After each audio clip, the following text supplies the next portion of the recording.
தமிழ்நாடும் காவிரி பிரச்சனையும் பிரிக்கவே முடியாதது. தமிழ்நாட்டுக்கு எப்பொழுதுமே நதிநீர் பங்கீடு விவகாரத்தில் அண்டை மாநிலங்களோட பிரச்சனை தான். இதில் நீண்ட நெடிய காலத்துக்கு பின்பு கிட்டத்தட்ட 10 ஆண்டுகளுக்கு மேலான இடைவெளிக்கு பின்பு கர்நாடகாவுக்கும் தமிழ்நாட்டுக்கும் இடையில் இருக்கக்கூடிய காவிரி பிரச்சனையை தீர்க்கிறதுக்காக வர்ற 3ஆம் தேதி நேரடியாக போய் பேச்சுவார்த்தை நடக்க இருக்கிறாரு முதல்வர் விஜய் அவர்கள். ஆனால் இதை எதிர்க்கட்சிகள் கடுமையான கண்டனம் தெரிவிக்கிறாங்க. ஆனால் இது ஒரு புதிய அணுகுமுறை அப்படின்னு சொல்லக்கூடிய ஃபார்முலாவும் இருக்குது. கிட்டத்தட்ட எம்ஜிஆர் அவர்களை வழியை பின்பற்றி விஜய் அவர்கள் இந்த நடவடிக்கையில் ஈடுபடுறாரு அப்படின்னு சொல்கிறாங்க.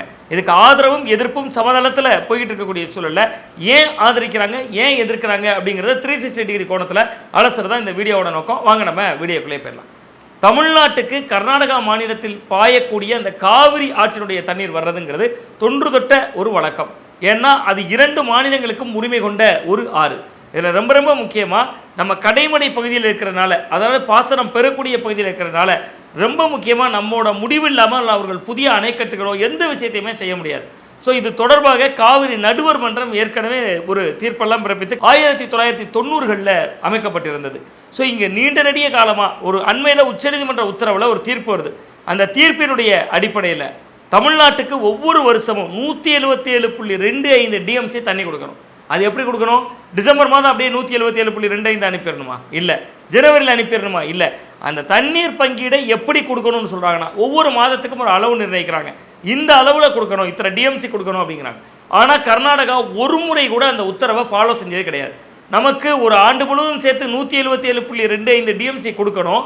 அதை ஒவ்வொரு மாவட்டத்திற்கும் ஒரு அளவீடு செய்து ஒரு அளவை சொல்கிறாங்க. அந்த அளவில் கர்நாடகா மாநிலம் கொடுத்ததே கிடையாது. நம்முடைய கடைமடை வரம்பு பகுதிகள், காவிரி டெல்டா பகுதிகள் ரொம்பவே இதனால் வறட்சியில் இருக்குது, மக்கள் வறுமையில் இருக்காங்க.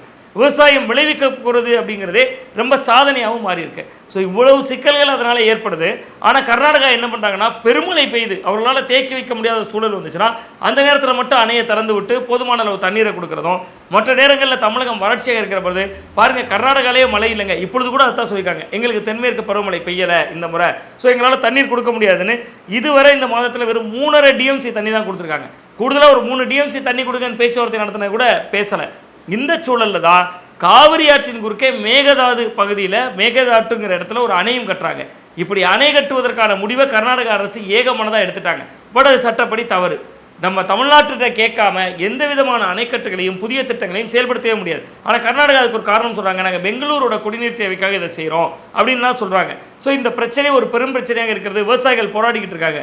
இந்த சூழலில் தான் நம்முடைய தமிழக முதல்வர் விஜய் அவர்கள் ஆகஸ்ட் 3ஆம் தேதி கர்நாடக முதல்வர் டி.கே. சிவக்குமார் அவர்களை நேரடியாக சந்தித்து இந்த பிரச்சனைகளை பேச இருக்கிறார். இதை நம்முடைய விவசாயத்துறை அமைச்சர், தமிழகத்தினுடைய வேளாண் துறை அமைச்சர் உறுதியும் செய்திருக்கிறார்.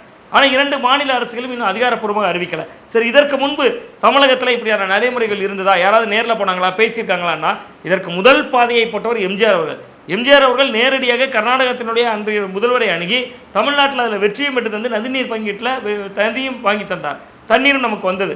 சரி, இதே நடைமுறை அவருடைய மறைவுக்கு பின்பு நடந்ததான்னு கேட்டால் கிட்டத்தட்ட 1968ஆம் ஆண்டிலிருந்து அதே போன்று கடந்த 1990 காவிரி நடுவர் மன்றம் அமைக்கப்படுவதற்கு முன்பு வர கிட்டத்தட்ட 26 முறை நேரடியாக பேச்சுவார்த்தைகள் நடைபெற்றிருக்கின்றன. பேச்சுவார்த்தைகள், நேரடி சந்திப்புகள் இல்லை, பேச்சுவார்த்தைகள்.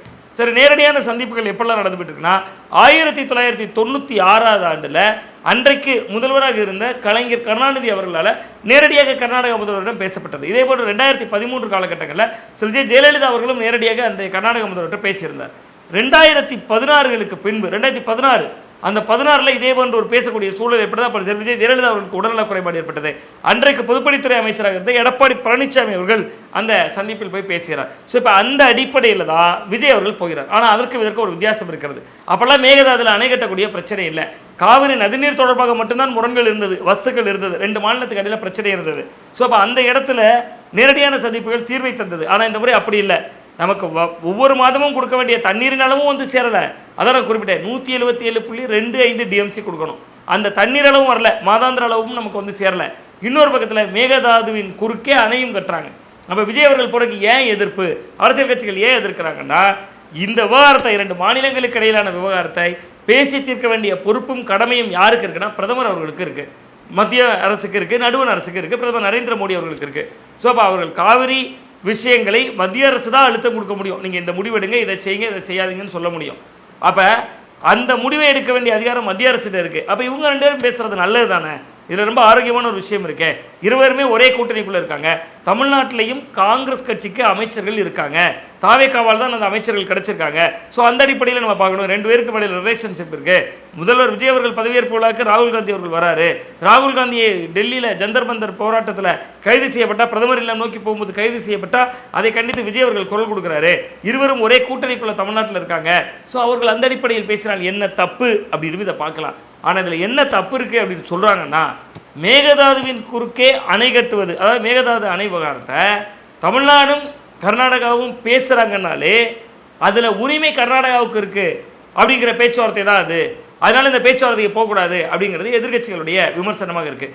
எம்ஜிஆர் அவர்கள் போனார், தண்ணீரோடு வந்தார். கடந்த காலங்களில் கலைஞர் அவர்கள், ஜெயலலிதா அவர்கள் போன்றவர்கள் முதல்வர்களோடு பேசியிருக்கார்கள். 96, 2012, 13 காலங்களில் இது நடந்திருக்கிறது. இப்போ விஜய் அவர்கள் எடுத்திருக்கக்கூடிய இந்த புதிய முயற்சி என்பது கிட்டத்தட்ட வருகிற ஆகஸ்ட் 3ஆம் தேதி காவிரி பிரச்சனை, காவிரி வறண்டு கிடக்கு, விவசாயிகள் மனம் புரண்டு கிடக்கிறார்கள், நிலங்கள் வெடித்து கிடக்கிறது, பயிரேற்றலாம் தண்ணீர் வருமா வராதா என்கிற பல்வேறு சிக்கல்கள் இருக்கிறது. இந்த சூழலில் விஜய் அவர்களுடைய இந்த பயணம் என்பது அரசியல் ரீதியாக முக்கியத்துவம் வாய்ந்ததான். பட் அந்த எதிர்க்கட்சிகள் கேட்கக்கூடிய அந்த வினா கொஞ்சம் ஆக்கப்பூர்வமாக கவனிக்க வேண்டிய வினா தான். மேகதாது விவகாரத்தில் கர்நாடகாவுக்கு உரிமை இருந்தால்தான் அங்கே பேச்சுவார்த்தை தேவை.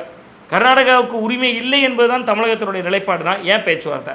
அப்போ அந்த பேச்சுவார்த்தையினுடைய பின்னால் நீங்கள் டிஎம்சி தண்ணீர் ஒழுங்குமுறை அதை சரியாக பின்பற்றுங்கிற ஒரு கோரிக்கை இருக்கலாம். விஜய் அவர்கள் அங்கு சென்று மேகதாதுவில் அணை கட்டவே அனுமதிக்க மாட்டோம் என்பதை உறுதியாக பேசுவாரா என்பதிலும் இருக்கலாம். ஸோ அது எது எப்படியாக இருந்தாலும் விஜய் அவர்கள் ஒரு முதல்வராக பொறுப்பேற்ற பின்பு காவிரி விவகாரத்திற்கு கர்நாடக முதல்வரை நேரிலே சென்று சந்திப்பது என்பது இந்த சூழலில் வரவேற்க வேண்டிய ஒன்று தான். பட் அவர் அங்கு என்ன நடக்கப் போகிறது, என்ன பேசப் போகிறார், இது வெற்றியை தருகிறதா? வெற்றியை தந்தால் எம்ஜிஆர் பாலிசி, எம்ஜிஆர் அவர்களால் போய் பேச முடிந்தது, தண்ணீர் வந்தது, நீதிமன்ற உத்தரவுகள் இருக்கிறது, மேகதாதுவை தடுத்து விட்டார் என்றால் உள்ளபடியே விவசாயிகள் ஏற்கனவே தாவக மீது ஒரு விமர்சனத்தை வைத்திருந்தாங்க. எங்களுக்கு பயிர்க்கடன் தள்ளுபடியில் ஒரு நிர்ணயித்திருந்தார்கள். தேர்தல் அறிக்கையில் ஒன்று சொல்லியிருந்தாங்க. ஆனால் 50,000 வரைக்கும் வாங்கியிருந்தவங்களுக்கு தான் தள்ளுபடி என்று சொல்லியிருக்காங்கன்னு விவசாயிகள் ஏற்கனவே விரக்தியிலும் கொஞ்சம் வருத்தத்திலும் இருந்தாங்க. அதை மாற்றக்கூடிய சந்திப்பாக இந்த சந்திப்பு இருக்குமா அல்லது சம்பிரதாய சந்திப்பாக இருக்குமான்னு நீங்கள் என்ன நினைக்கிறீங்கன்னு மறக்காம கமெண்ட் பாக்ஸில் கமெண்ட் பண்ணுங்கள். மீண்டும் நல்ல ஒரு அரசியல் அப்டேட்டோடு சந்திக்கின்றேன். நன்றி, வணக்கம்.